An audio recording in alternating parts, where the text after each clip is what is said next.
Perfecto. Pues ya que estamos grabando, podemos hacer nuevamente una bienvenida a esta clase magistral, Emociones, abordarlas de manera estratégica. Yo soy el psicólogo Germán Hernández Osorio y pues ahí tienen mi Instagram donde pueden encontrarme como el terapeuta breve.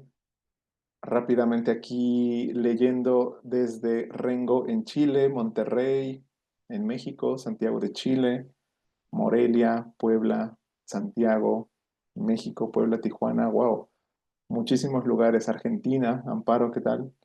Eh, Concepción, Morelia, Coyhaique, Japón, wow, pues es todo una mezcla de geografía. Bueno, eh, podemos empezar entonces con la clase de hoy con bastante ímpetu. Yo los saludo desde Madrid, España. No vean el reloj que si no van a ver la diferencia horaria en la que estamos. Así que, pues nada, nuevamente gracias por su presencia, por su paciencia y vamos a hablar de emociones durante la próxima hora y media. Y pues bueno, quería empezar la clase de hoy hablando un poco de lo que sabemos acerca de las emociones, de lo que sabemos de manera accidental, de lo que sabemos porque nos hemos formado como psicólogos, de lo que sabemos por las redes sociales, de lo que sabemos desde que somos quizás mucho más jóvenes. Por una o por otra circunstancia, quise enlistar aquellas cosas que un poco a mi criterio son aquellas características de las emociones que conocemos o manejamos la mayoría de nosotros y están ahí enlistadas. Entonces, ¿qué sabemos de las emociones? Entre otras cosas, lo que sabemos o lo que solemos saber de las emociones es, primero, que son reacciones automáticas ante estímulos internos o externos. Muchas veces se cree que las emociones son solamente respondientes a estímulos externos, pero no es así, también a internos. Es decir, cuando yo me acuerdo de algo y eso evoca una emoción, cuando de repente yo me imagino que puede estar pasando algo y eso evoca una emoción, cuando de repente tengo un dolor en alguna parte del cuerpo y eso evoca una emoción. Entonces, por supuesto, hay estímulos, algunos internos, algunos externos, pero son estas reacciones automáticas, estas reacciones que no podemos controlar, eso que vamos a llamar emociones. Sabemos también que el llamado cerebro emocional, por eso lo pongo entre comillas, se atribuye al sistema límbico, esta región llena de conexiones, neurotransmisores y algunas estructuras dentro del encéfalo. Bueno, toda esta red neuronal se le atribuye el funcionamiento emocional, que sabemos también que las emociones tienen una función evolutiva, una función de supervivencia. Las emociones son como son porque nos han permitido así transitar por el mundo como especie a través de los miles de años que tenemos y llegar a la civilización que somos ahora. Sabemos también que las emociones influyen en el cuerpo, es decir, hay un correlato fisiológico a la emoción. Entonces, ¿qué sucede? De repente yo me emociono y lo siento en la panza, de repente yo tengo miedo y tengo un vacío igualmente, ¿no? En el estómago, o siento que las piernas me tiemblan, o cuando estoy muy contento siento como mucha energía en el cuerpo. Entonces, claro, las emociones son también capaces de influir de manera en el organismo, en el cuerpo. Las emociones también pueden contagiarse. Entonces, si de repente tengo yo compañeros de trabajo que a lo mejor son muy, no sé, muy enojones, eso se puede contagiar en el clima del trabajo. Entonces me doy cuenta que también mi ánimo se ve un poco o bastante influenciado por eso, pero si tengo compañeros más alegres también me voy a dar cuenta de ello. Si he crecido en una familia que a lo mejor es un poco más ansiosa, un poco más inquieta, también lo puedo ver puede generarse este efecto de contagio, tan sencillo como que cuando una persona me sonríe, lo más probable es que yo sonría en respuesta. También sabemos de las emociones que no son buenas ni malas. Esto probablemente lo hayan escuchado o leído. Se dice muchas veces, la emoción es ni buena ni mala, la emoción simplemente es. Y ya más adelante vamos a ver a qué se atribuye esto, ¿no? El hecho de que no se consideren ni buenas ni malas, aunque entiendo que la percepción humana normal es que algunas emociones sean más preferibles que otras. Entonces, aparentemente la tristeza sería mala porque se siente muy mal, porque es muy desagradable a nosotros, pero la alegría o el placer lo podemos poner directamente en el costal contrario. Y la más, no sé si la más importante, pero sí muy trascendente para la plática del día de hoy, es que las emociones no pueden controlarse. Yo sé que en el habla habitual podemos hablar o referirnos a las emociones propias o de otros como intento controlar mi emoción, intento controlar este miedo o intento controlar esta ansiedad, etcétera, etcétera. Entonces, bueno, saber que como tal no pueden controlarse. Lo que hacemos es estarlas encarando y estarlas abordando cada vez que se suscitan, pero como tal controlarse, como si fuera em, pues valga la redundancia, ¿no? Un control de subir y bajar, no, eso sí que no funciona de esa forma. Bueno, un poco de neurociencia para vestir un poquito más elegante la clase del día de hoy.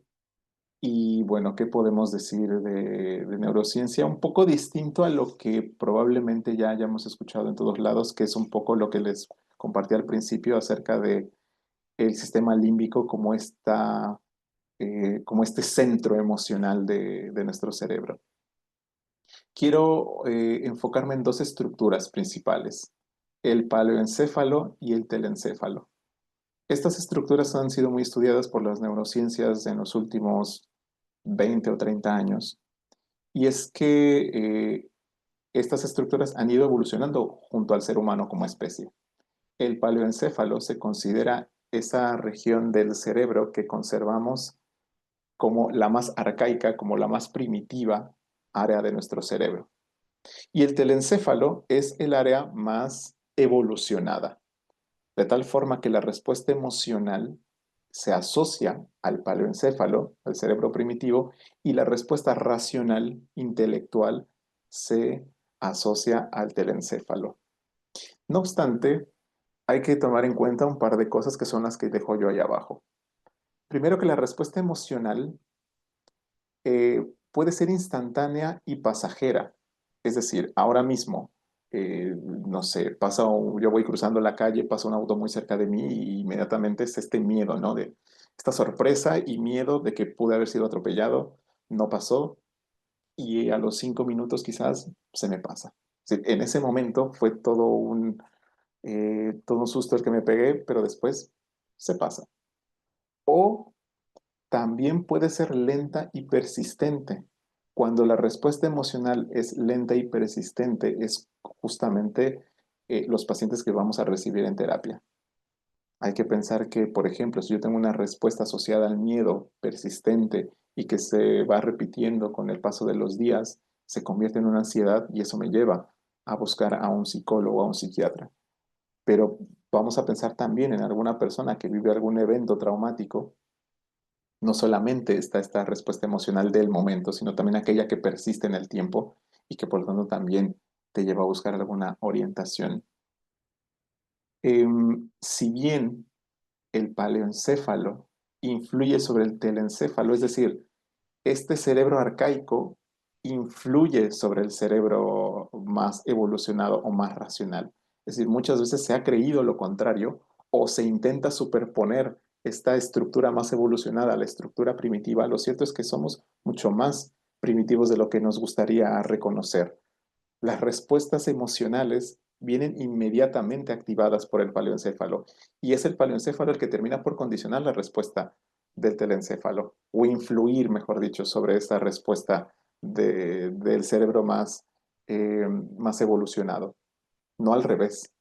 Entonces, no es que primero racionemos o racionalicemos, mejor dicho, y después nos emocionemos, ¿no? Primero nos emocionamos y después lo vamos intentando ahí como que comprender o intelectualizar. Sin embargo, podemos poner en práctica estrategias con las cuales estas respuestas determinadas por el paleoencéfalo sean, no voy a decir que más o menos intensas, porque eso no lo podemos controlar, pero sí lo que yo les ponía más arriba, que no se conviertan en reacciones persistentes o en respuestas emocionales que persistan en el tiempo. Y es justo de lo que queremos hablar, de cómo hacemos para que la emoción se quede en el momento, para que sean emociones transitorias y no emociones en las que nos estancamos y después nos provocan problemas. Por lo tanto, la experiencia emocional va a determinar mi experiencia consciente. ¿Qué quiere decir esto? Que de acuerdo a las emociones que yo vaya experimentando, es entonces que se va moldeando mi experiencia en el mundo, mi vivir en el mundo. Esto va influyendo sobre lo que pienso del mundo, lo que veo del mundo, pero también cómo me comporto en el mundo, cómo interactúo. Es decir, somos absolutamente emocionales. Bueno, em, la clase de hoy quiero continuarla a través de un caso, el caso de a quien he llamado Lupita, de 35 años, y les estaré hablando un par de veces de esta mujer y un poco de lo que se hizo con ella en terapia. Entonces, bueno, Lupita llega muy angustiada al consultorio, pues lleva varios meses sintiéndose cada día peor. Lo que empezó como disgustos con su hija y con su esposo, hoy se han convertido en regaños constantes a una y discusiones repetidas con el otro. Las últimas 2 semanas, su hija ha tenido reacciones de mucha ira, por lo que considera que el problema está traspasando fronteras y no quiere continuar así. Necesito ayuda para controlar mi enojo, es lo que menciona. Llevo varias semanas que simplemente no puedo con esto. Mi vida por momentos se está volviendo muy agobiante y creo que me estoy desquitando con quien no debo. La relación con mi esposo está llenándose de discusiones y a mi hija la regaño a veces sin motivo, pero cuando me doy cuenta ya es demasiado tarde. El otro día me respondió con mucha ira y sentí que me estoy volviendo un mal ejemplo para ella. Necesito aprender a controlar cómo me siento. Entonces, esta demanda probablemente no le suene muy ajena o no le suene extraña. Muchos pacientes llegan a la consulta por problemas similares. Entonces, ¿qué podemos entender ahí por lo menos de esta presentación de Lupita? Tiene problemas con el control, digamos, o con el manejo de su ira y está llegando a un punto donde esta ira está traspasando, menciona, se desquita o se descarga tanto con su pareja como con su hija. ¿Y qué sucede o qué la lleva a la terapia? Que al momento de ver estas reacciones también muy iracundas por parte de su hija, pues hace como digamos que dimensiona el tamaño del problema. Más adelante regresaremos con ella. La idea es que poco a poco vayamos desmenuzando su problema. Bien, vamos ahora a hablar de las emociones primarias. Si bien, sobre todo quienes estudiamos psicología del 2015 hacia atrás, crecimos con esta denominación de las emociones universales, aquellas que fueron clasificadas por este psicólogo Paul Ekman cuando hacía estas investigaciones sobre la gente, cómo expresaba el temor en África, en América, en Oceanía, y lo mismo con la alegría, y lo mismo con la ira, etcétera, etcétera. Y de ahí se fueron clasificando 7 emociones que se les llamó universales. Hoy los estudios de neurociencia, pero no solamente los de neurociencia, sino también la psicología aplicada, coinciden en que si bien podemos enumerar una lista larguísima de emociones o incluso de sentimientos, que es como muchas veces se le conoce a estas emociones que han persistido durante más tiempo y que ya también están acompañadas de cuestiones más o de todo un cuerpo cognitivo, es decir, yo no solamente siento, sino que también puedo verbalizar lo que estoy sintiendo o acerca de lo que estoy sintiendo. Sí, insisto, eh, hay una coincidencia en que hay 4 emociones que son de las cuales derivan todas las demás. Llamémosle emociones secundarias, terciarias, incluso sentimientos, etcétera, etcétera. Nos vamos a centrar en estas 4. Insisto, de estas 4 se enarbolan todas las demás. Y esto nos va a ayudar mucho, no solamente con propósitos de poder reducir la complejidad del trabajo con las emociones, sino puntualmente sobre el cómo trabajamos las emociones desde el modelo de terapia breve, que es el en el cual yo me desempeño. ¿Cuáles son estas cuatro? La ira, el miedo, el dolor y el placer. Y al lado de cada una he dejado cuatro expresiones del comportamiento que pueden resultar de una mala gestión de estas emociones. Es decir, una ira que yo no sé cómo abordar, yo no sé qué hacer con esa ira, puede desembocar en agresión. Un miedo que yo tampoco sé cómo abordarlo, qué hacer con ese miedo, puede desembocar en una ansiedad. Lo mismo con el dolor emocional, que muchas veces, o que más comúnmente conocemos como tristeza, puede desembocar en una depresión. Y el placer mal gestionado puede desembocar en una adicción. Del placer casi no se habla y esta clase en particular no me voy a meter en el tema del placer porque es abrir una puerta gigante y podernos meter en clases de las cuales no acabaríamos ni hoy, ni mañana, ni el fin de semana, porque pensándolo, o no pensándolo, analizándolo, el tema de la adicción tiene un fuerte componente en la deficiente gestión del placer. Entonces, un buen número de personas que están en adicción están directamente porque se han enganchado a una sustancia que permanentemente está tocando esos centros de placer, tanto fisiológico como la percepción de placer, y de ahí viene el enganche, de ahí viene el problema de que se cronifica, etcétera, etcétera. Entonces, insisto, como hablar de la gestión del placer nos va a abrir una puerta gigantesca, no la voy a tocar aquí, nos vamos a quedar con la ira, el miedo y el dolor, que son precisamente los que pongo ahí, ¿no? Entonces vamos a pensar en el evento que desencadena, hay un evento que desencadena alguna de estas tres emociones, el miedo, el dolor o la ira. Emociones primarias, emociones que están muy relacionadas con experiencias pues que no son agradables. Es decir, no es que disfrutemos enojarnos, no es que disfrutemos estar con miedo, no es que disfrutemos estar tristes. ¿Cuál es el efecto? El efecto es un desajuste.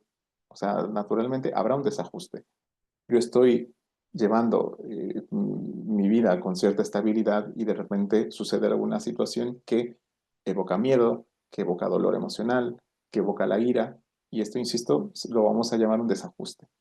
Naturalmente, si la respuesta emocional es muy intensa, puede desembocar en una crisis.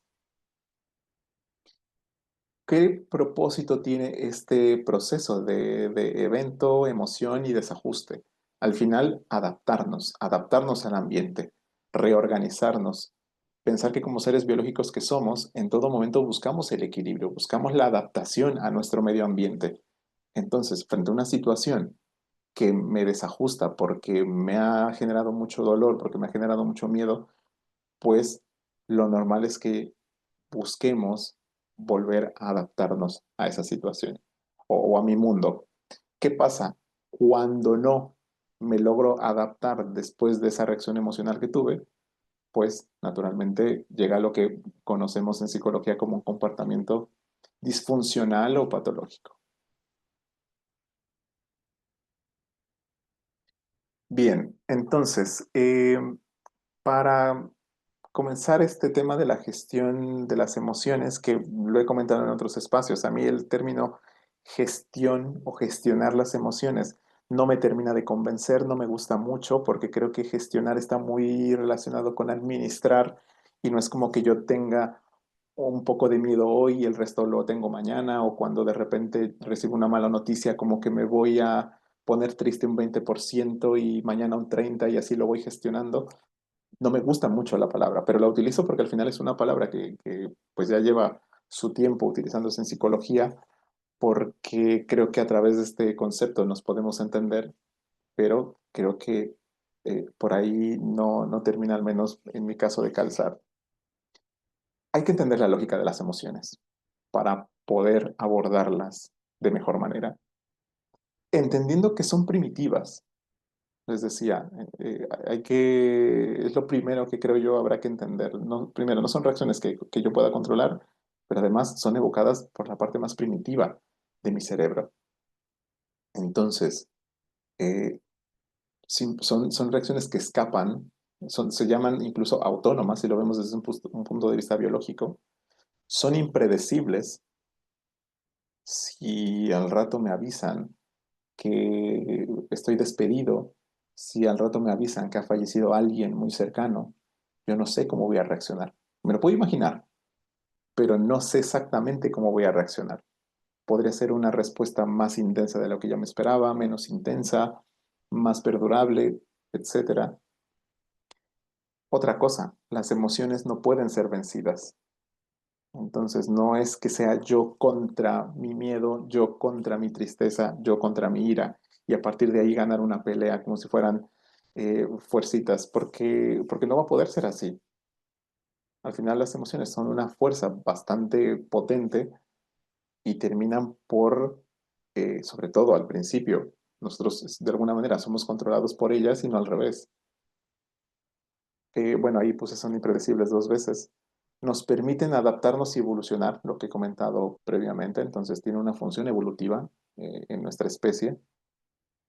Y hay que entender que no responden a explicaciones racionales ni a la lógica ordinaria.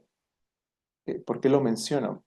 Porque muchas veces cuando estamos pasando por algún tipo de emoción que resulta desagradable o pesada para nosotros, intentamos intelectualizarla, racionalizarla a un punto de que tenga sentido el por qué me siento así y por qué se me va a pasar o por qué no debería sentirme así.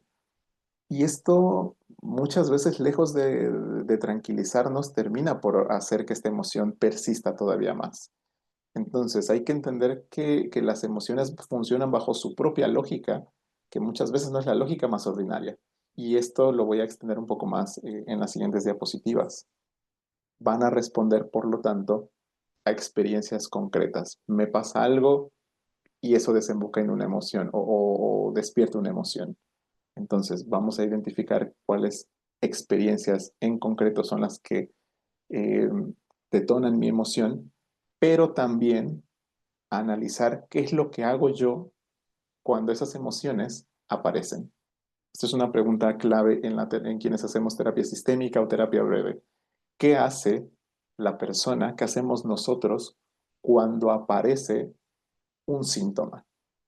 Y ya aquí poniéndolo en una lógica más clínica, cuando las personas van a terapia por alguna cuestión emocional, hay que aprender y, mejor dicho, hay que averiguar qué es lo que hace el paciente cuando la emoción emerge. Su forma de afrontamiento, vamos a decirlo.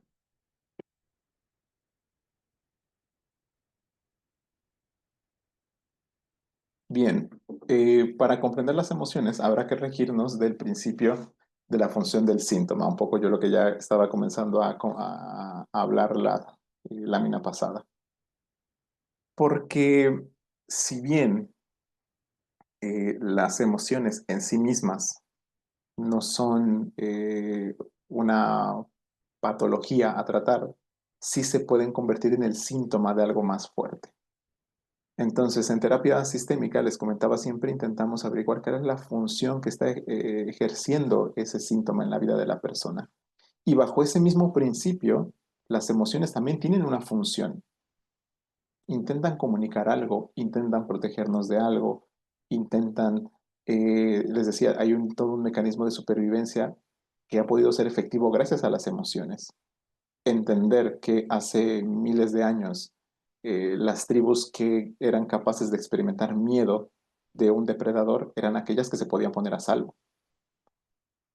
Hoy, por ejemplo, cuando llegamos a tener algún tipo de pérdida del tipo que a ustedes se les ocurra, no nos quedamos en la pérdida para toda la vida. Somos capaces de este concepto de resiliencia, somos capaces de seguir adelante, somos capaces de pasar página.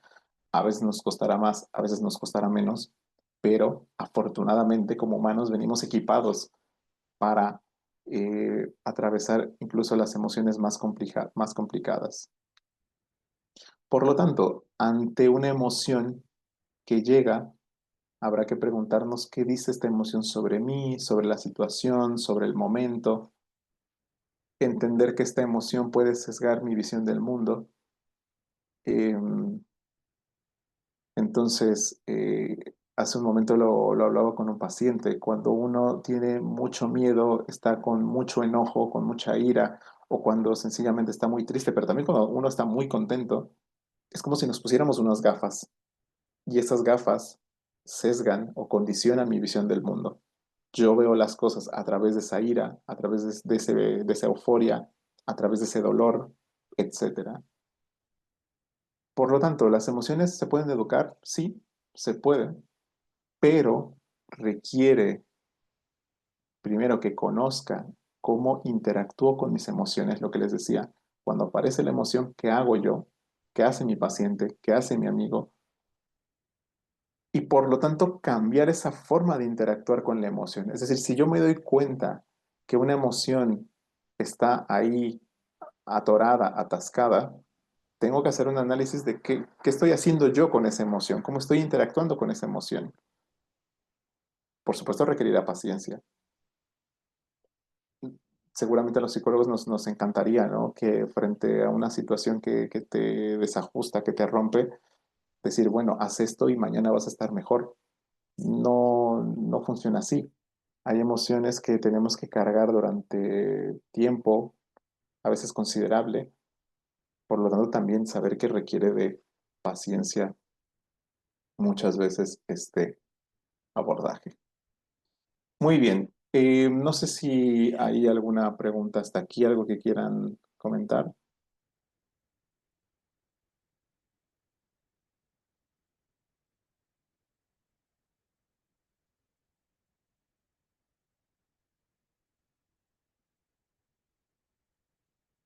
Perfecto. Bueno, pues vamos a continuar.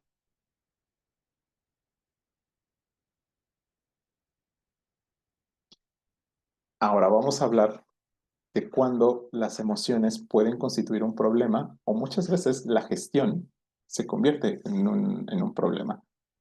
Comenta Manuel si el término regular o regulación es apropiado. A ver, gestión y regulación emocional son términos que hemos adoptado y que pueden ser apropiados, ¿no? O sea, lo que yo comentaba era una posición más personal, ¿no? A mí gestión no me termina de convencer, regulación por ahí me gusta menos, eh, que creo que no terminan de explicar como esto que hacemos con las emociones para favorecer su tránsito. Entonces, por eso les decía, ¿no? A lo mejor puedo utilizar más el término abordar la emoción, pero, insisto, cuando hablamos de regulación emocional o de gestión emocional, son términos que ya han sido muy abrazados por la psicología, por los terapeutas.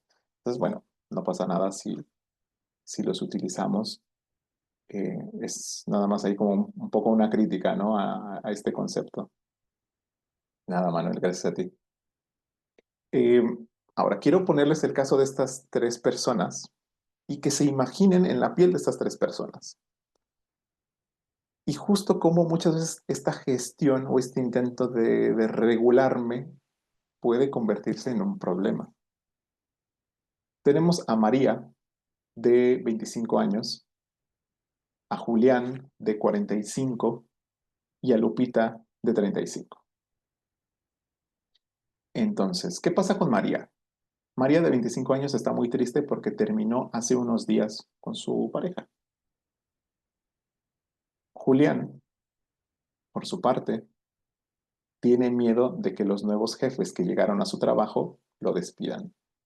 Entonces, han llegado nuevos jefes a la empresa y tiene miedo de ser despedido.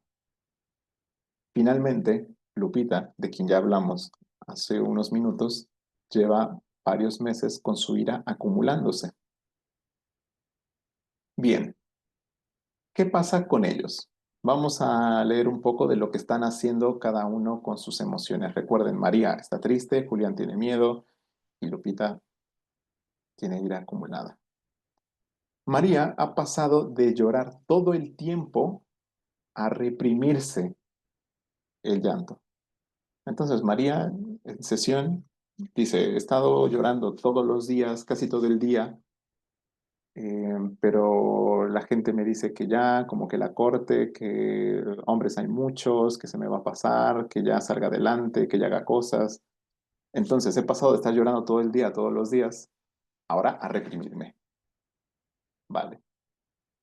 Julián, por su parte, comenta que, em, pues, a partir de que viene este miedo de los nuevos jefes, que es un miedo persistente, se dice todo el tiempo que todo va a estar bien. Entonces me digo a mí mismo que todo va a estar bien, pero no puedo dejar de pensar en que me despidan. Entonces llevo tiempo, ya llevo varios días con este miedo y me digo, relájate, Julián, no pasa nada, todo va a estar bien, no te van a despedir, pero no puedo dejar de pensar en eso. Y el problema es que ya me está afectando en mi trabajo, entonces con todo este miedo de despedirme, a lo mejor no me iban a despedir, pero como estoy empezando a hacer mal mi trabajo, a lo mejor termina pasando lo que estoy temiendo, ¿no? Y Lupita, de quien ya habíamos hablado, recuerden, se descarga o se desquita con su hija y con su esposo. Hay algo que une a estas tres personas y esta lista podría crecer. Es decir, si nos ponemos a hablar de cada uno de nosotros, de uno o un par de pacientes, y los enlistamos, créanme que todos van a estar unidos por esta triada. Primero, en los tres hay una emoción. Hay una emoción que ya después, si lo trasladamos a términos clínicos, es un síntoma, es un malestar. Pero hay una emoción en ellos tres. Ya les decía, una triste, el otro con miedo, la otra con ira. Los tres, ante esta emoción que se ha detonado, han intentado una solución. Es decir, han intentado gestionar su emoción, han intentado regularse. ¿Cómo? María, en su tristeza o en su dolor por lo del novio, ¿qué hizo? Pues lo gestionó llorando todo el tiempo antes, ahora lo hace reprimiéndose. Julián, diciéndose que todo va a estar bien, o sea, como casi es otra manera de decir, intenta relajarse, intenta no tener miedo. Y Lupita, ¿cómo lo gestiona? Descargándolo. Entonces, toda esa ira que se acumula, después la vierte sobre otras personas. Es decir, todos frente a su emoción han intentado hacer algo para gestionarla. Sin embargo, la gestión de cada uno se ha convertido en un problema. Y este concepto que usamos tanto en terapia breve, la dificultad, porque los tres están pasando por una dificultad. Uno no quiere que lo corran, la otra no quiere, eh, mejor dicho, acaba de terminar su relación y la tercera, pues trae un enojo que se ha ido acumulando. Entonces, claro, los tres van a intentar hacer algo con eso. Tienen una dificultad emocional, pero en su intento por resolverla, han terminado por construir un problema. Y eso pasa muchas veces. Cuando uno hace este análisis con el paciente de cómo ha ido una situación, empiezan como dificultades que se pueden abordar o afrontar con ciertas herramientas, pero cuando esas herramientas no son suficientes o uno no es constante en estas herramientas, pues el problema comienza a acumularse y crece y crece y crece hasta que pasa lo que pasa.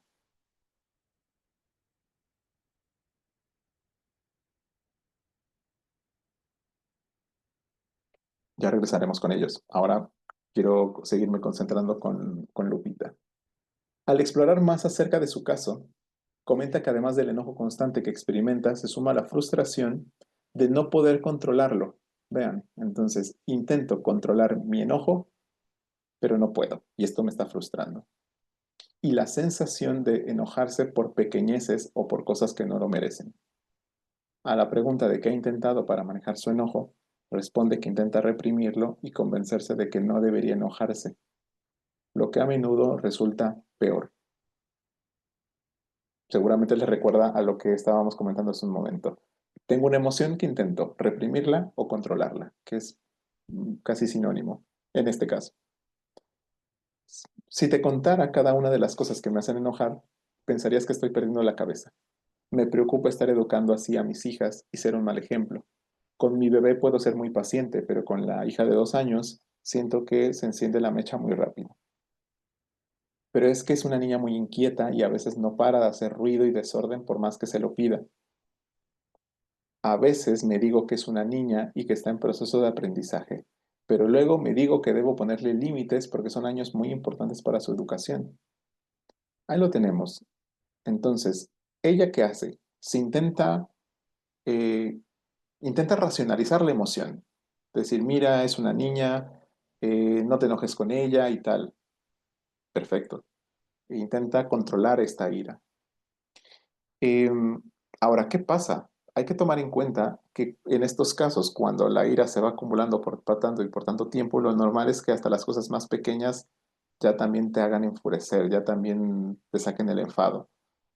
Porque no es lo mismo, y esto lo comento en muchas clases, cuando tú tienes un síntoma, o en este caso una emoción, en el nivel uno 2 3 o 4 que si alguien dice algo o hace algo que te enoja, pero te enoja en una escala del 1 al 10, te enoja entre 1 y 4 o 1 y 5, pues lo puedes pasar, ¿no? O incluso dices, bueno, no es para tanto, vamos a seguir y claro, es más fácil, digamos, que se te pase o digerirlo. Pero cuando llevas tantos días, semanas o meses enojado, hace falta muy poco para que te enciendan la mecha. Porque el enojo que traes durante varios días no es ni un uno, ni un 2, ni un 3. Estás como en un 6, un 7, un 8 y ahí ya solamente necesitas la gota que colme el vaso.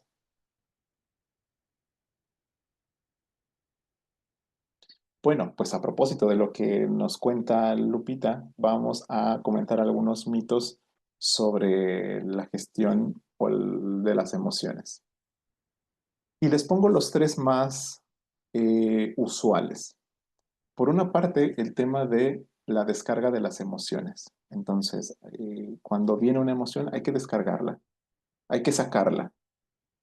Y también cuando digo esto, quiero hacer el énfasis en que algunas de estas son parcialmente ciertas o que son funcionales hasta que dejan de serlo.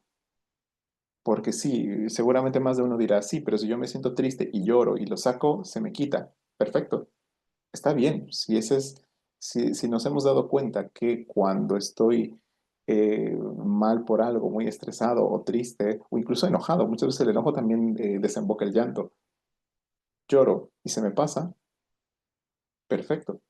He encontrado una herramienta que a mí me ayuda, una estrategia que a mí me ayuda. Pero vamos a pensar en todo ese otro montón de personas, un poco a lo que comenta María del ejemplo anterior, que lloran y lloran y lloran y lo sacan y lo sacan y lo sacan y parece que la emoción simplemente no se va. Parece más bien como si reforzáramos esa misma emoción, como si le diéramos más cuerda. Tantito peor con el enojo.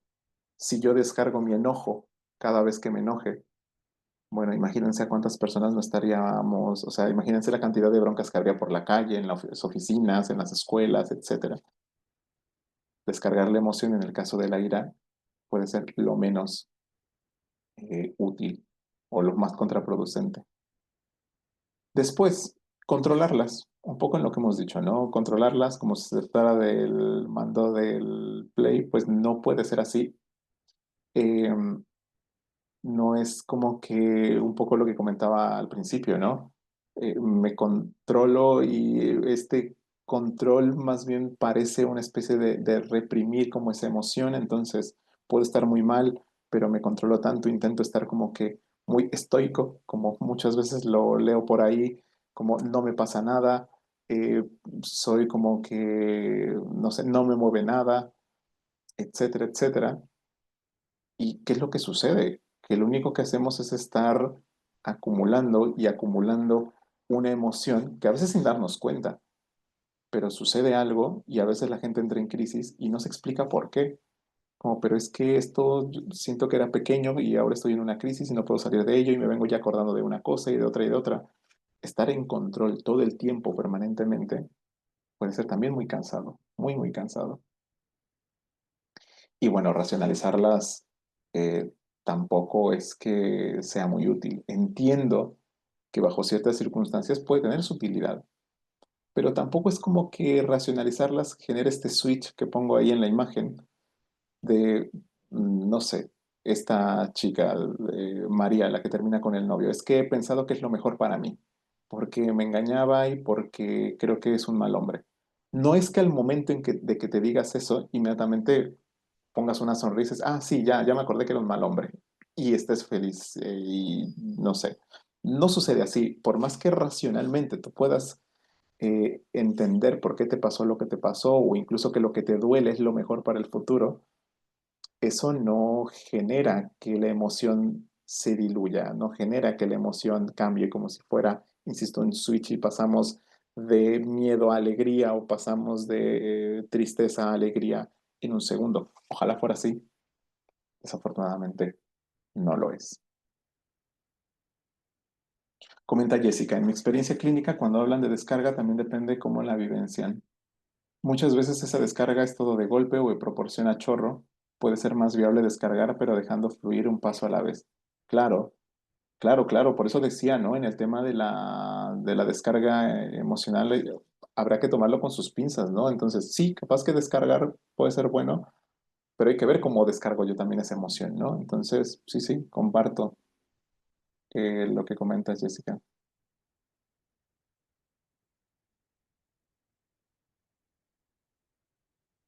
Muy bien. Bueno, pues quiero compartir este concepto que si bien muchas veces en terapia breve se le conoce como cabalgar la emoción, a mí me gusta más el concepto de surfear, porque creo que, o al menos mentalmente, y no solo conmigo, sino con mis pacientes, como que esta imagen mental siento que funciona más de imaginarse un mar en calma, un mar, perdón, muy bravo y subirte em, a tu tabla, independientemente de si sabes surfear o no, la mayoría no sabemos, pero me subo en mi tabla y bueno, si viene una ola baja, será más fácil, si viene una ola alta, bueno, capaz que hasta me tira, pero no pasa nada, me levanto, me vuelvo a subir en mi tabla e intento surfearla ahora. Habrá algunas más fáciles, insisto, algunas más difíciles, pero creo que la verdadera gestión emocional se trata de eso, de aprender a surfear y si toca llorar 2 semanas, bueno, pues habrá que hacerlo. A lo mejor en algunas ocasiones con llorar 1 o 2 tardes lo tengo listo, ¿no? Por lo tanto, este surfear la emoción o esta gestión o abordaje de la emoción, abordaje estratégico, como he titulado la clase, se basa en cambiar la forma en la que yo me relaciono con mis emociones. Piensen en esto, somos nosotros y esas emociones o sea, cada vez que aparecen, yo tengo una forma de relacionarme con ellas, yo tengo una forma de interactuar. Dicho de otra manera, cuando me enojo, yo hago algo o me he habituado a hacer algo. Cuando yo estoy triste, me he habituado a responder a mi tristeza de alguna manera. Cuando yo tengo temor de algo, también he aprendido a responder de una manera. Y habrá que evaluar, estas respuestas que yo tengo ante mis emociones, ¿son funcionales? ¿Me ayudan? Probablemente sí. Y qué bueno. Ese es el propósito no solamente de nosotros como psicólogos, sino también es un propósito personal, ¿no? Independientemente de si nos dedicamos a esto o no. Pero si no está funcionando, entonces habrá que analizar cómo me estoy relacionando con mi emoción, cómo interactúo con mi emoción, qué hago yo cuando ella aparece, basándonos siempre en este principio de apertura a la experiencia emocional, abrirnos a que la emoción venga y sentir la emoción, incluso sabiendo que puede ser muy, pero que muy desagradable. Por eso me enfocaba en esas tres, la ira, la tristeza y el miedo, porque son emociones desagradables, porque lo ideal sería que no estuvieran ahí, que no existieran, que yo no le tuviera miedo a nada, que nada me doliera, que, que nada me enojara, pero no es así.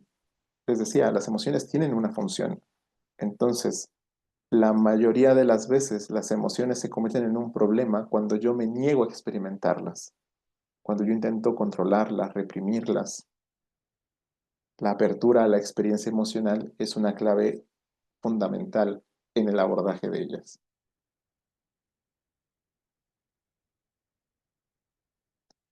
Por lo tanto, bueno, partiremos ya ahora sí en un entorno clínico y no solamente clínico, o sea, hay muchas cosas de las que yo estoy comentando que perfectamente podemos utilizar en un entorno no clínico, o sea, pensar que tenemos familia, que tenemos amigos, que muchas veces se nos acercan o estamos en una situación donde emocionalmente hay mucho desborde, bueno, siempre importante validar y normalizar la emoción.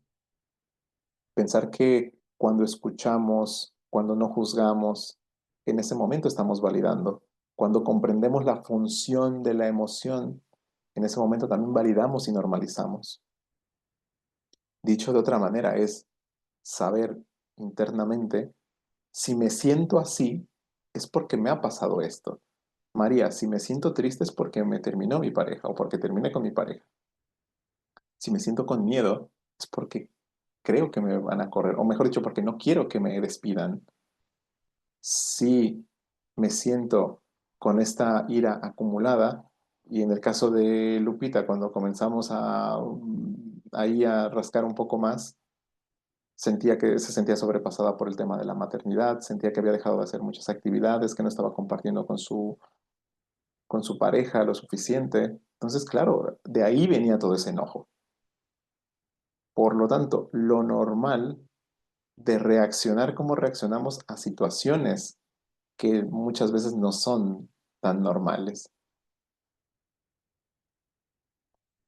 La emoción es una reacción humana, permite que se exprese lo interno, es una oportunidad también de aprendizaje de las experiencias de la vida, pero también de aprendizaje sobre mí mismo. Y aquí enumero algunas funciones. Entonces, el miedo, como este instinto de protección, de supervivencia, es la función del miedo. El dolor, o sea, la función del dolor es poder sanar una herida. Entonces, poder procesar esta pérdida o esto que a mí me ha dolido.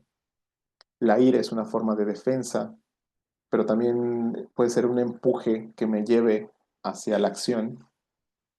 Y bueno, finalmente el placer, ¿no?, es una expresión máxima del bienestar, ¿no?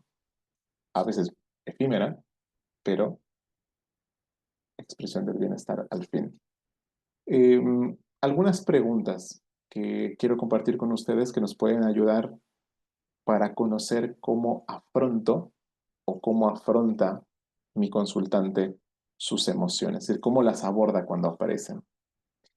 Y con esto haremos uso del principio de los recursos y las excepciones, igualmente un principio muy utilizado en terapia breve. Podemos preguntar cómo has salido de situaciones similares o cómo he salido yo de situaciones similares. Ejemplo, María, a lo mejor ha tenido otras relaciones en el pasado. Entonces, ¿cómo fue? O sea, cuando esas relaciones terminaron, ¿cómo lo afrontaste? ¿Cómo saliste de aquellas experiencias? ¿Qué pusiste de tu parte en aquellos momentos?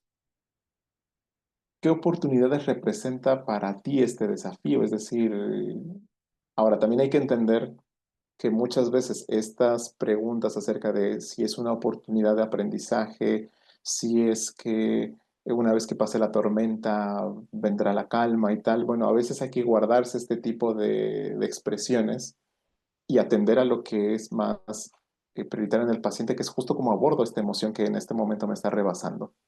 Ya después podremos perdón, ya después podremos hablar si hay un aprendizaje, si hay una ganancia, si hay un agradecimiento. A veces hay que trabajar con lo jodido que le pasa a la gente y no ver mucho más allá de momento. ¿Qué cosas me han funcionado a mí en el pasado? ¿Qué cosas le han funcionado a otros? Quizás esto funciona muy bien con el tema del enojo. Entonces, por ejemplo, ¿qué les funciona a los demás para gestionar o para trabajar el enojo? O cómo es que los demás hacen para no enojarse tanto, para no dejarse llevar por su enojo? Cuando no me siento así, es decir, cuando no me siento enojado, cuando no me siento con miedo, cuando no me siento triste, ¿qué es lo que estoy haciendo? Porque muchas veces, eh, cuando uno está tan eh, enfocado en en una emoción o cuando una emoción es tan intensa, muchas veces empieza a captar mucho de nuestro espacio, mucho de nuestro tiempo, de nuestra vida. Y precisamente ciertas actividades que me permitan distraerme también pueden ser un aliado. Y bueno, lo que les decía, ¿no? ¿Qué puedo aprender yo de esta situación? Estas preguntas yo ya las dejo muy al final, el tema, insisto, del aprendizaje, porque creo que cuando estás con la emoción hasta arriba, no solamente no estás habilitado para pensar que voy a aprender de esto, a lo mejor ni siquiera tienes ganas de saber si vas a aprender de esto. Bueno, ya metiéndonos en el tema del abordaje, quiero compartirles algunas estrategias que podemos utilizar con nosotros, con nuestros pacientes, o incluso pueden ser perfectamente algún consejo que le demos a alguna persona cercana, porque son actividades muy sencillas y porque funcionan en esos momentos donde estoy pasando por alguna situación emocional, que bueno, también hay que decirlo, hay de situaciones emocionales a otras, ¿no? Entonces, si es una situación ya muy compleja y tal, estas estrategias funcionan igual, pero cambia la manera en la que yo lo planteo durante la sesión o cómo la planteo en la intervención. No obstante, eh, insisto, pueden funcionar tanto dentro como fuera del consultorio. Fíjense que estas tres estrategias, tanto con el miedo, con la ira y con el dolor, lo que persiguen en el fondo es esto que les comentaba hace un momento, que es la apertura hacia la experiencia emocional. Dicho de otra manera, permitir la emoción. En eso se basa, porque cuando yo le hago una carta a la ira, y con carta a la ira me refiero a escribir en cartas todos los días, 20 o 30 minutos, todo eso que me tiene enojado, todo eso que me enfada, todo eso que no me gusta, escribirlo y escribirlo sin filtro, porque muchas veces cuando la gente se descarga, lo hace con palabras que después se arrepiente, puede llegar a ser muy agresiva con las palabras, pero lo cierto es que si yo estoy tan enojado, debería yo tener el derecho también a expresarme, pero hacerlo de otra manera. Y en una carta no le va a hacer daño a nadie, en una carta que va a ser muy personal, muy privada, e insisto, todos los días, 15 o 20 o 30 minutos, escribir todo lo que me... descargarme en el papel. En el caso del miedo, eh, pensar en atraer, no atraer, mejor dicho, eh, permitirme pensar en esos peores escenarios. Esto lo abordábamos con Julián. Era como, bien, entiendo que, claro, a ver, hay un miedo a que te despidan y si estás tan preocupado es porque obviamente no te quieres quedar sin trabajo, porque eso repercutiría en tu familia, porque eso repercutiría también sobre incluso tu autoestima, etcétera, etcétera, etcétera. Es decir, el despido puede ser una cuestión que sea muy potente emocionalmente. Pero ahora mismo lo que a él le pasaba es que no podía parar de pensar en, ¿y si me despiden? ¿Y si me dicen esto? ¿Y si se fijan en lo otro? ¿Y si me mandan a llamar? Y no sé qué. Entonces ahí lo que le pedí es que durante una semana, igualmente 20 o 30 minutos, se permitiera tener las peores fantasías, los peores escenarios. Es decir, vamos, o sea, entiendo que este miedo tiene una función, y es, pues justo, cuidar tu trabajo, que no te quedes sin trabajo. Pero lo cierto es que ahora mismo hay un clima incierto en tu empresa y creo que haríamos muy mal en no hacerle caso a ese miedo, porque ese miedo intenta prevenirte de algo. Lo que intenta de alguna manera también decirte es, bueno, ¿y qué vamos a hacer si finalmente nos quedamos sin trabajo? Por lo tanto, lo que te quiero pedir es que todos los días, esta semana, te plantees esos peores escenarios y posteriormente poder elaborar estrategias para cada uno de esos escenarios. Entonces ya este ejercicio, con el mero hecho de permitirte esos peores miedos o esas peores fantasías, ya es muy útil, porque piensen que lo que sucede en este tipo de situaciones es que las personas lo que intentan es evitar esos pensamientos. Yo con el ejercicio lo que le pido es completamente lo contrario, que permita esos pensamientos, pero que los permita en un lugar y momento determinado, media hora al día, todos los días. y lo mismo lo repetimos al día siguiente y al día siguiente. Entonces, lo esperable es que con este ejercicio también esos pensamientos intrusivos se vayan reduciendo y por otra parte también la persona sea capaz de generar estrategias para cada uno de esos escenarios que se está planteando y que algunos los puede también valorar. A lo mejor este escenario es un tanto absurdo, a lo mejor este es más cercano, etcétera. Y con el tema del dolor, lo mismo, permitir el dolor, permitirse estar triste con lo complicado que es, con lo pesado que es, con lo mal que se siente, pero permitirlo y por eso pongo cita con el dolor que igualmente todos los días, a lo mejor aquí sí que sea un poco más largo, media hora, una hora, si hay que llorar, llorar con muchos pacientes, es como me pongo una peli triste, pongo música triste o me empiezo a acordar de cosas, veo fotos. Bien, cada uno tendrá su forma, pero si bien llorar todo el día, todos los días, puede ser muy cansado, muy pesado y como les decía, si uno sin darse cuenta, muchas veces lo que hace es más bien reforzar la emoción y terminamos por estancarnos, reprimirla también podría ser un error. Por eso es como, ni la vamos a reprimir, ni vamos a dejar que se desboque como un río que se desborda. Vamos a permitirla, pero en un lugar y espacio determinado. Todos los días, date media hora o date una hora y permítete estar triste.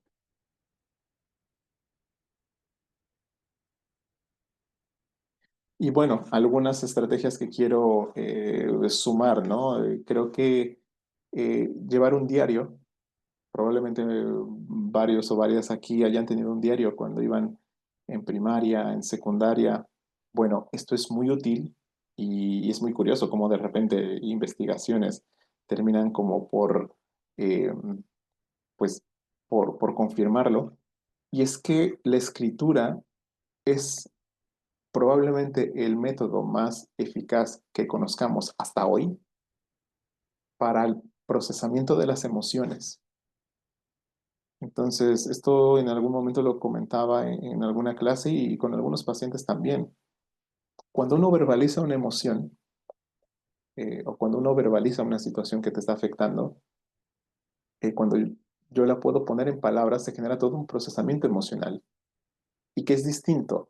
Cuando yo lo recuerdo y lo pongo en palabras en mi cabeza, lo intento ordenar. Cuando yo se lo cuento a alguien, vamos a decir a un amigo, a mi mamá o al psicólogo, pero después es otro procesamiento todavía cuando yo lo pongo por escrito y mucho más si lo hago a mano.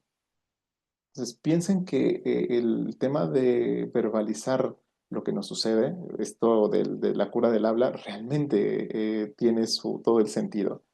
Entonces, si yo llevo un diario todos los días de lo que me pasa, de lo que me gustó, de lo que no me gustó, es mucho más probable que no me estanque en una emoción. El tiempo fuera, que esto, bueno, es más viejo que nada, si me doy cuenta que por ejemplo la ira empieza a crecer, que me estoy enojando, que no me está gustando, bueno, en ese momento pedir un tiempo fuera, 2 minutos, 5 minutos, respiro, doy una vuelta, voy al baño, qué sé yo. Elaborar listas de pendientes. Muchas veces cuando no podemos dormir y mañana tengo que hacer esto y pasado lo otro y a fin de mes y no sé qué, esto suena igualmente muy simple, pero créanme que tiene mucha ayuda. Y después considerar alternativas, y esto sobre todo en el tema también de la ira, que en palabras clínicas es reestructurar. Es decir, el tema de la ira cuando es muy recurrente, también implica que hay ciertas ideas que pueden ser muy rígidas o muy inflexibles. Entonces, eh, identificar cuáles son esas ideas que pueden ser más rígidas o más inflexibles y considerar otros puntos de vista, considerar otras alternativas. Más temprano en sesión una chica me decía que cuando hacían un plan y de repente el novio no podía o llegaba tarde o sus amigos le cancelaban, agarraba un enojo pero terrible.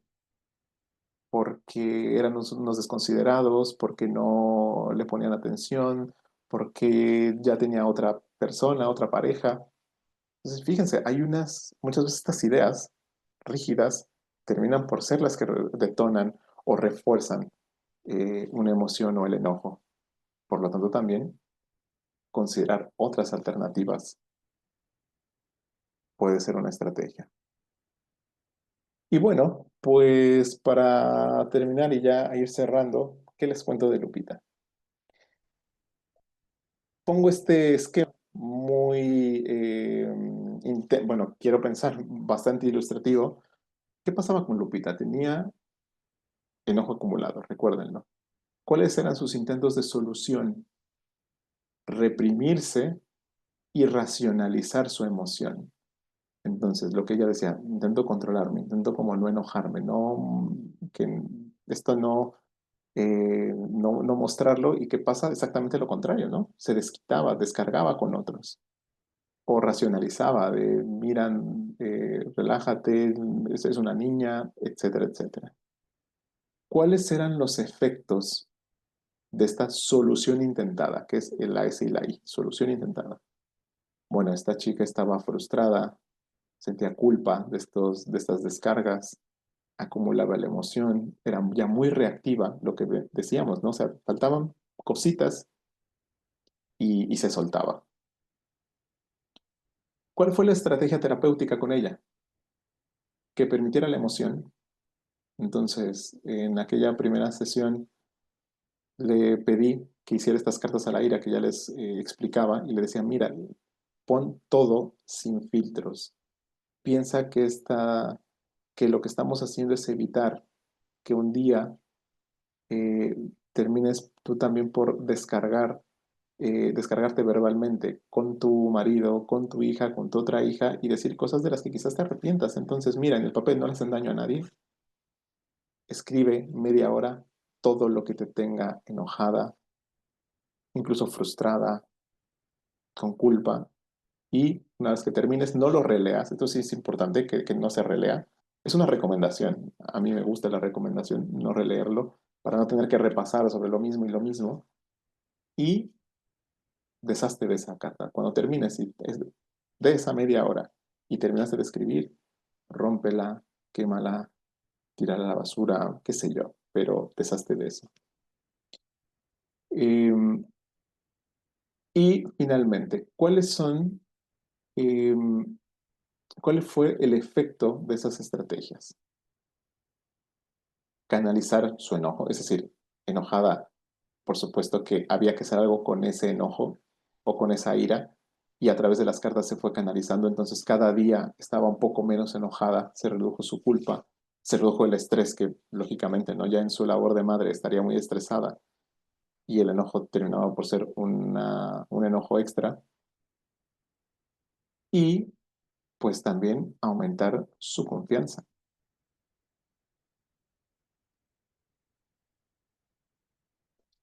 Bueno, como reflexiones finales, decirles que las emociones son un recurso, no un límite, aunque muchas veces lo veamos así. Tienen funciones adaptativas, y que, insisto, ¿no? A veces es fácil decirlo porque no estamos ahí, no estamos en la piel del otro, porque hay emociones que te tienes que aguantar y no hay de otra, lo que les ponen en otra lámina, ¿no? Hay que transitar por esa emoción y casi casi ni modo. Es inútil someterlas al control o a la racionalidad, entonces no es el camino. Podemos afrontarlas, por supuesto, les decía, surfear la ola, entonces podemos ir desarrollando estrategias de afrontamiento.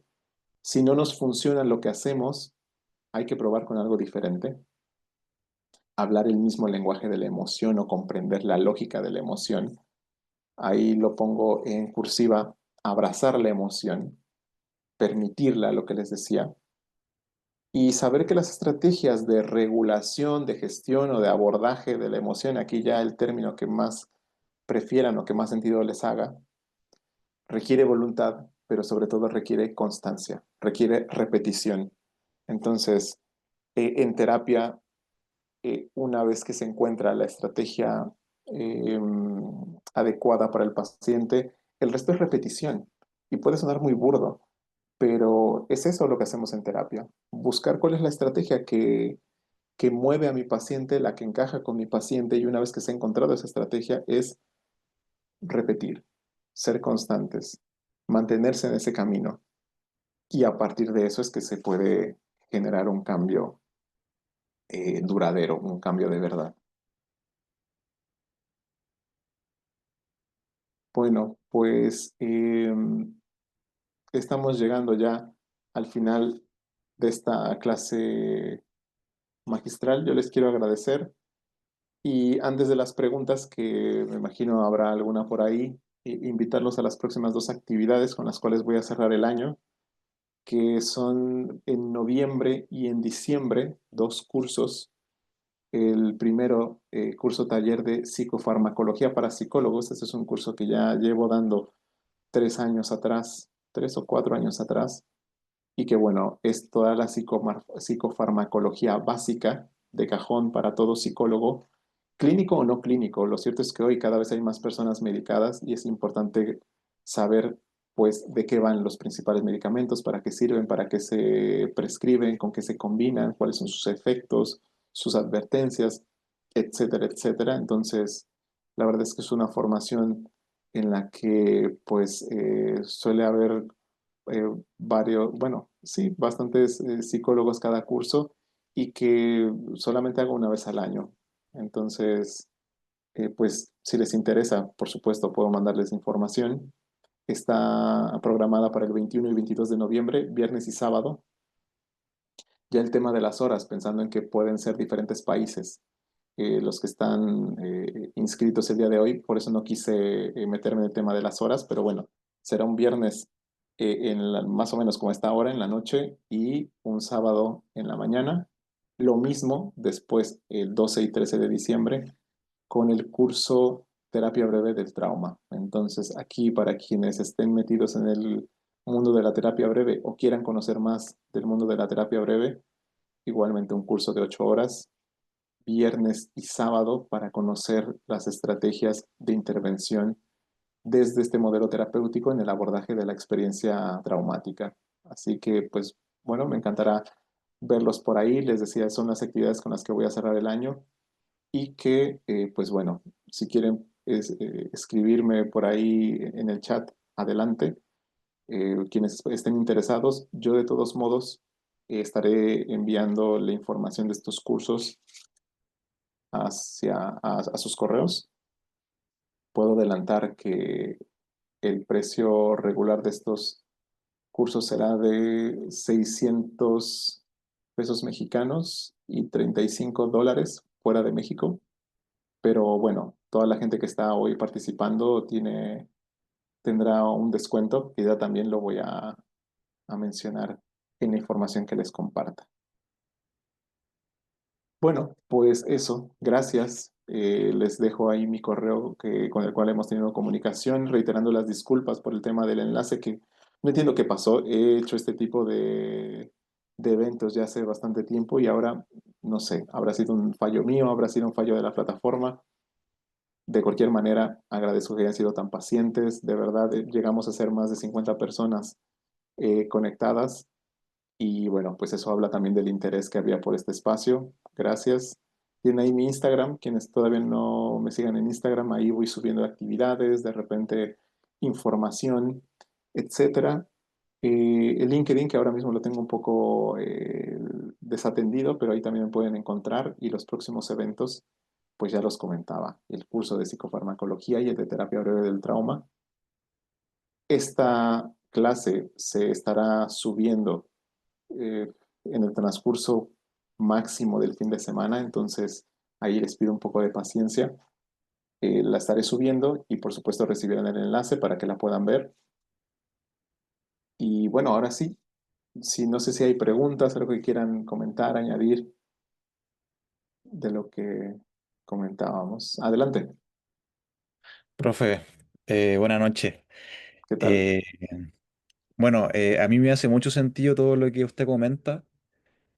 Por ejemplo, bueno, como vivimos como en una sociedad que es como anestésica, como esto de siempre estar bien o siempre evitar el dolor o evitar la ira y que en poco tiempo hay que volver a estar bien, porque hay que estar bien en el trabajo, bien con la pareja, bien con los hijos. Entonces también creo que también va por un tema, o sea, es como opinión personal, que por un tema de productividad y de, ¿cuánto se llama? De la imagen.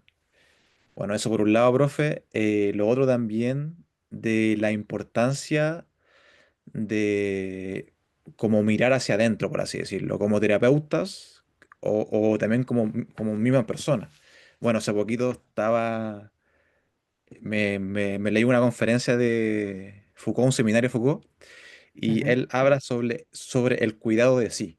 Y una de las técnicas del cuidado de sí era tener un diario, o sea, o escribir. Entonces habla sobre los griegos, que son, ya nos llevan como 2000 años de antigüedad, y ellos traían un cuaderno y escribían como sus deudas, sus preocupaciones, sus sueños. Y después pasan a los romanos con Marco Aurelio, que él escribe sus reflexiones que eran para él, que era un diario. Entonces, yo creo que son prácticas que ayudan, que nos favorecen y que muchas veces como que se ve perdido por el tema de la llegada de las redes sociales. eh, y lo otro, así como ya para finalizar, el tema de la importancia de buscar ayuda en lugares correctos, por así decirlo. Porque claro, con la llegada de ChatGPT, yo puedo buscar, sabes que me siento así, ya, y probablemente ChatGPT puede que te dé una respuesta idónea, puede que te dé alguna respuesta como más o menos coherente, Sí. pero ¿será realmente correcto buscar como en esos lados así como una respuesta, creo yo? Eso, profe. Ah, Felipe, muchas gracias por los comentarios. Sí, coincido, ¿no? En este tema de mirar hacia adentro, creo que es una responsabilidad personal, ¿no? Que cada uno de nosotros debe asumir en el tema de, o sea, hay un montón de circunstancias que no podremos conocer sino a través de tomar ese compromiso, ¿no? Con cada uno de nosotros, de saber cómo estoy yo, ir a analizar, reflexionar. Si de repente estoy estresado, ¿por qué estaría yo estresado? Si de repente no me siento muy motivado o muy conectado con lo que hago, ¿por qué podría llegar a ser? Sí, sentarnos y eso, ¿no? Tener este ejercicio introspectivo, por eso también, a propósito, ¿no? Lo que hablábamos del diario, después esto que comentas de ChatGPT es cierto, a ver, yo pienso que con ChatGPT podría pasar justo de lo que hemos hablado esta clase, como una posible solución se termine convirtiendo después en un problema. Porque yo no dudo que si de repente hoy estoy como un poco agitado, ¿no? O inquieto porque tengo una prueba la próxima semana, o porque tengo una entrevista de trabajo, o porque simplemente no estoy durmiendo bien, le pregunto al ChatGPT y me da una buena respuesta, capaz que hoy me sirve y capaz que la próxima semana le pregunto otra cosa y también. Pero si recurro permanentemente a ChatGPT como mi única herramienta, ¿no? Para poder conocerme o encarar situaciones de la vida cotidiana, creo que es ahí donde podría terminar por generarse el problema, ¿no?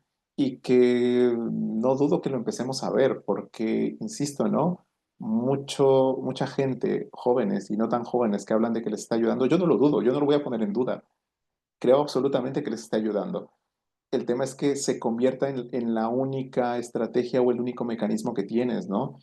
Y es cierto que ya después te vas a cuestiones más estructurales, de si la atención en salud mental, de si el acceso, de si no sé qué.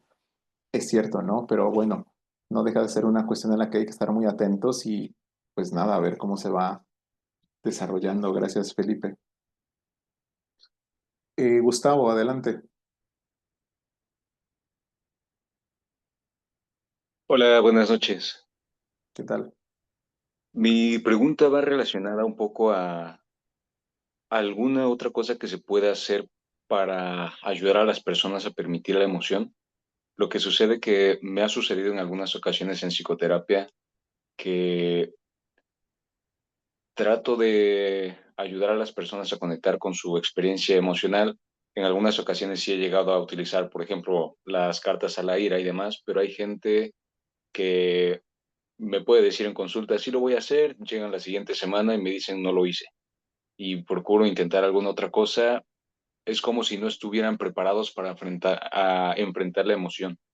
Entonces, alguien me comentó en alguna ocasión que las personas solo estamos dispuestas a aceptar o a ver la situación o la realidad que estamos dispuestos o que somos capaces de soportar. ¿Cómo pudiera yo llevarlos de esa etapa donde todavía no están preparados para enfrentar la emoción a un momento en donde ellos decidan, bueno, ahora sí, me voy a abrir a la experiencia emocional? Ok, yo creo que, Gustavo, y gracias por la pregunta. Justo averiguando qué es lo que, o sea, qué tan preparada, lo que decías, ¿no? ¿Qué tan preparada se siente la persona o tu paciente para afrontar cierta emoción? Voy a intentar responderte a través de un ejemplo y a ver si lo logro. Una paciente que hace no mucho tiempo me contactaba conmigo porque estaba en una relación con una persona y esta persona tenía otra relación, ella sabía que no era lo mejor, pero ya se había enganchado tanto, se sentía tan enamorada que tenía mucho miedo de dejarlo, ¿no? Y de decir, es que no quiero hacerlo y temo mucho de lo que pueda pasar, yo sé que no es lo mejor y que incluso, a ver, obviamente terminar la relación en ese momento no era una opción, ¿no? Esta chica lo último que quería era eso, ¿no? Quebrarse, tener que afrontar toda esa tristeza, toda esa pérdida, pero incluso las reflexiones acerca de, de esa posible ruptura la ponían muy mal, la ponían muy tensa, la ponían muy ansiosa. Y fue averiguar con ella cómo deseaba afrontar esa situación, ¿no? Porque decir, entiendo que sabes que hay algo aquí que tiene que cambiar. O sea, estás aquí en la terapia y podemos los dos estar de acuerdo en que hay algo que tiene que cambiar de esto que está pasando. Pero también entiendo y de verdad comprendo que ahora mismo sea algo que no quieres terminar porque te puede quebrar, ¿no? En unos segundos el término de esta relación y más cuando eran compañeros de trabajo y no sé qué. Entonces, me gustaría contigo averiguar cómo deseas ir afrontando esto. Y yo le hacía una analogía. Le decía, esto a mí me parece que es un poco cuando uno tiene una herida, te pones un curita, estas banditas, y entonces te la quitas de golpe, te la quitas de una y te duele horrible y te arde y, en fin, o la vas quitando poco a poco, ¿no? Igual es muy doloroso. De las dos formas te va a doler. Te lo quitas de golpe, duele horrible. Te lo quitas poco a poco, igual duele muy feo, pero capaz que podrías sentir que quieres dosificar el dolor o hacerlo simplemente de una. Y le dejaba esa reflexión y que lo pensara. Y a la siguiente sesión me decía que le había dado como muchas vueltas al asunto y tal, y que quería hacerlo poco a poco. Que ella sabía que se iba a quebrar, que no quería quebrarse, y que fuéramos, o sea, que hiciera yo mucho como este hincapié o este acompañamiento en qué momento ella se iba sintiendo preparada para qué emociones ir afrontando o para qué reflexiones atreverse a hacer, ¿no? Entonces, ¿a qué quiero ir, Gustavo? Creo que en este tipo de circunstancias es importante que uno averigüe con el paciente qué está sucediendo, cuál es el objetivo del cambio e incluso también cuál es su teoría del cambio, es decir, cómo ellos consideran que pueden afrontar mejor esa situación, qué es lo que piensan respecto de eso que están viviendo y a partir de ahí uno adaptar la intervención. En este caso hice un uso de ahí de una metáfora que caló, ¿no? O que funcionó en el caso. Pero, a ver, no sé si con este ejemplo he podido responder un poco. Sí, muchas gracias. Es precisamente lo que estaba buscando. Muchas gracias. Nada, gracias a ti, Gustavo. No sé si hay alguna otra pregunta o algo que quieran añadir. Gracias por los comentarios, que estoy aquí leyendo. A Diana, a Macarena, a Carlos, a Brenda, a Gabriela. Muchas gracias. Bien, pues si no hay nada más que añadir a a la clase de hoy, pues reiterar el agradecimiento, dejar ahí pues, la información que les dejo que les pongo en pantalla. Ya me estaré comunicando para enviar esta clase grabada, así que pues bueno, ojalá vernos en próximas actividades académicas, que igualmente estaré compartiendo con ustedes la información. Que tengan buena noche y gracias por su asistencia. Nos vemos pronto.